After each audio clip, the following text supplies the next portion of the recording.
लोक न्यूज मराठी, आवाज लोकशाहीचा. विटा शहरात आरोग्य सेवेचा विश्वासार्ह आधार. आदिती मल्टी स्पेशालिटी हॉस्पिटल संचलित बंडगर हॉस्पिटल विटा, महात्मा फुले जन आरोग्य योजना, आयुष्यमान भारत व बांधकाम कामगार योजनेअंतर्गत शस्त्रक्रिया आणि उपचार पूर्णपणे मोफत. हाडांवरील सर्व प्रकारचे ऑपरेशन्स, वेदना निवारणासाठी ब्लॉक इंजेक्शन, डायलिसिस, मूतखड्यावरील सर्व प्रकारचे ऑपरेशन व उपचार, जनरल सर्जरी, अपेंडिक्स, हर्निया, मूळव्याधवरील ऑपरेशन व उपचार पूर्णपणे मोफत. सावरकर नगर, खानापूर रोड, विटा. संपर्क आपल्या स्क्रीनवर. मला असं वाटायचं की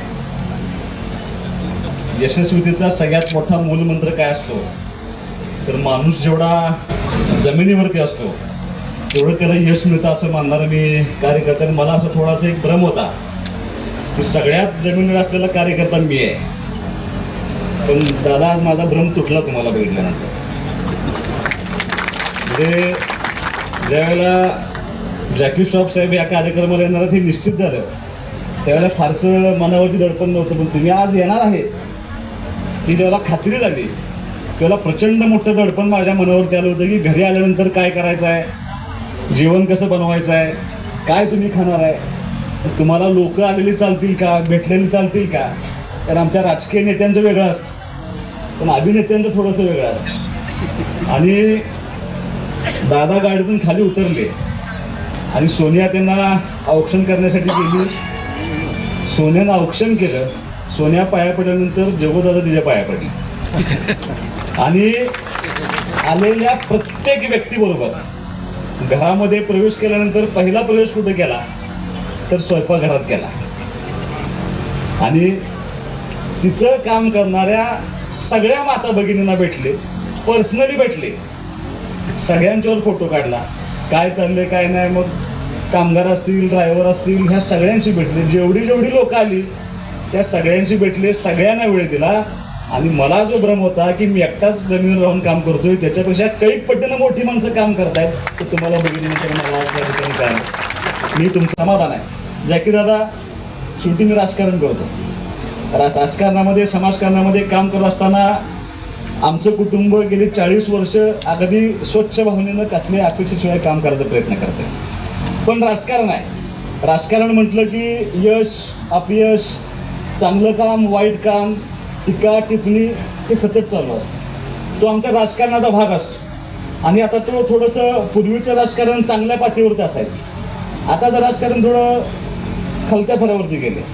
मग राजकारण करत असताना एखादं काम केलं तरी लोक चांगलं म्हणतात, काही लोक नावं ठेवतात.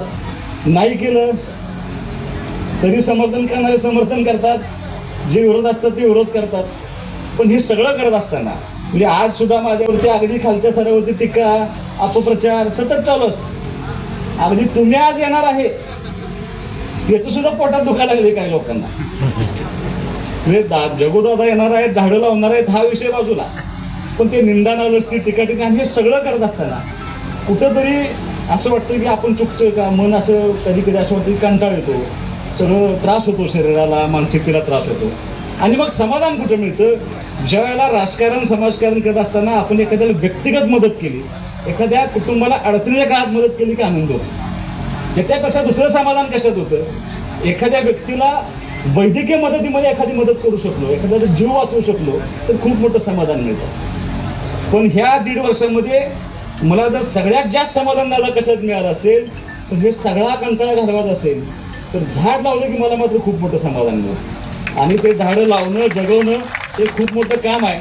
त्या निमित्तानं आज स्त्री आर्मीच्या निमित्तानं आम्ही ते शुभारंभ करतोय. औपचारिक जी झाडं आपण लावतोय ती झाडं जगली पाहिजेत, वाढली पाहिजेत, मोठी झाली पाहिजेत, ही आमची जबाबदारी आहे. आम्ही ज्या ज्या ठिकाणी झाड लावतोय तिथं खतांची व्यवस्था, पाण्याची व्यवस्था सगळं करतोय. तुम्ही आमचा कार्यक्रम हा आमच्या व्यक्तिगत होणार, पण तुम्ही ज्यावेळेला येणार असं कळलं त्यावेळेला आम्ही झाडं लावत असताना पूर्ण ड्रिपची व्यवस्था केली. 2 रात्रीमध्ये त्यांनी सगळं ड्रिपची व्यवस्था करून त्याचं पाणी आधी सुरू केलं आणि मग आपण 4000 झाडं या ठिकाणी लावतोय. तुम्हाला माझा शब्द आहे की जाणवेल लोकांना की आज किती टीका टिप्पणी झाली तरी काम करणारं कुटुंब म्हणून आम्हीच कुटुंब ह्या पूर्ण मतदारसंघामध्ये प्रामाणिकपणे काम करतोय. काय टीका टिप्पणीनं माझा तोल ढाळत नाही, मी अस्वस्थ होत नाही, माझं शांतपणे काम चालू असतं आणि शांतपणेच काम करणारा मी कार्यकर्ता आहे. त्यामुळं झाडं लावायला तेवढा फक्त दंगा केला ते पण तुम्ही येणार आहे म्हणून.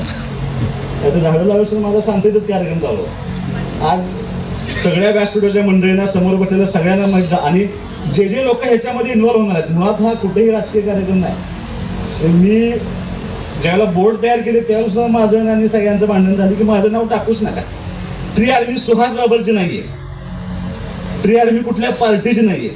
ज्याला ज्याला याच्यामध्ये यायचं आहे, ज्याला ज्याला असं वाटतंय की आपल्या, आता कदाचित ह्या झाडांचा उपयोग मला होईल का नाही माहित नाही, पण माझ्या पुढच्या पिढीसाठी तो झाला पाहिजे, आणि ते होण्याच्या दृष्टीनं आम्ही अत्यंत प्रामाणिकपणे प्रयत्न करतोय. त्यामुळे ज्यांना ज्यांना सहभागी व्हायचं आहे, कसल्याही पार्टीशिवाय, कसल्या अपेक्षेशिवाय, त्या सगळ्यांनी याच्यामध्ये सहभागी व्हावं.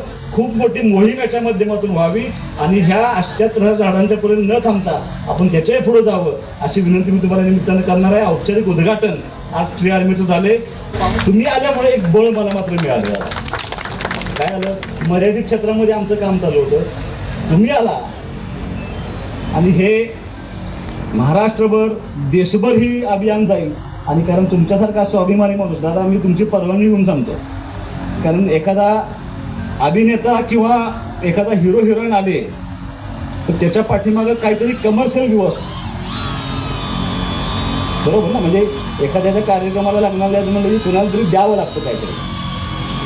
मी जगूदादांना 2च गोष्टी दिल्या, आणि त्या 2 गोष्टीवरती म्हणजे त्याची अपेक्षा नव्हती. एक ही बैलगाडी आणि दुसरी बाजरीची भाकरी. त्यांचं वय 70 आहे आता. 60 आणि 50 वर्षाच्या आता बापू 70 बघितल्यानंतर व्यायाम करायला पाहिजे असं वाटायला लागले. 70व्या वर्षी त्यांची जी तब्येत आहे, त्यांचं खाणं आहे, त्यांनी आल्याला सांगितले की मला खूप भूक लागली. चालत आले आपल्या मॉडर्न एज्युकेशन पासून, सगळ्या स्टाफला भेटले, सगळ्या महिलांना भेटले, रस्त्यावर येणाऱ्या सगळ्यांना भेटले, आणि म्हणजे मला भूक लागली, मला नाश्ता करायला. आता मला असा दबाव आला की आता मी नाश्ता काय करणार. माझ्या डोक्यात हे सँडविच, ते सँडविच,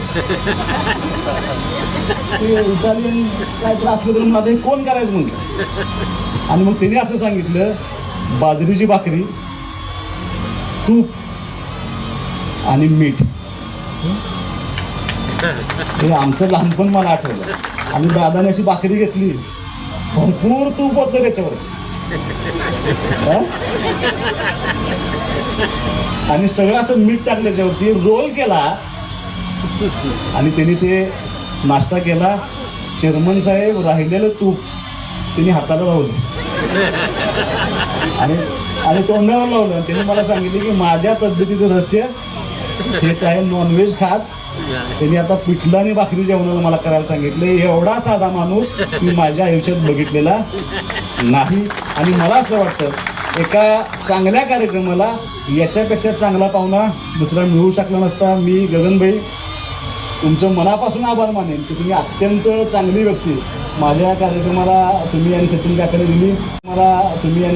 दिली. ताई तुमचंही मनापासून मी स्वागत, अभिनंदन